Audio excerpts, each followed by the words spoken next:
Bu hech qanaqa laminat yoki boshqa narsa emas. Bu finskiy fanera bo'ladi. Qaranglar, bu nimaga ishlatiladi desiz, bir tomonni 300 metr, ikkinchi tomonni 300 metr, 600 metrgacha o'sha koreyskiy Lego apalavkalar ichiga ham o'rnatib berishaverar ekan. Qaranglar, Lego apalavkalarni 1 metr 300 ming so'mdan boshladi. Xohlasangiz mana shunaqa dala yordamida, xohlasangiz linka, xohlasangiz gayka bo'lsa qataveradi.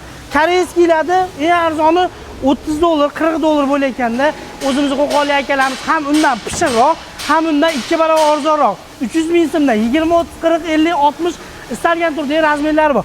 Qurilish sohasida jamiki mahsulotlar, xohlasalar mana shunaqa lestnitsalar uchun, mana shunaqa plon poyalarga qoliblar.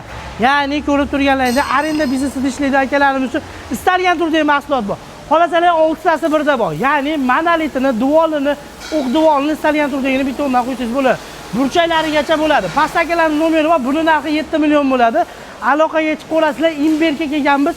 Ya'ni qurilish sohasidagi eng mahsulotlarni 12 ta viloyatga dastavka qilib berishadi. Sog' bo'linglar.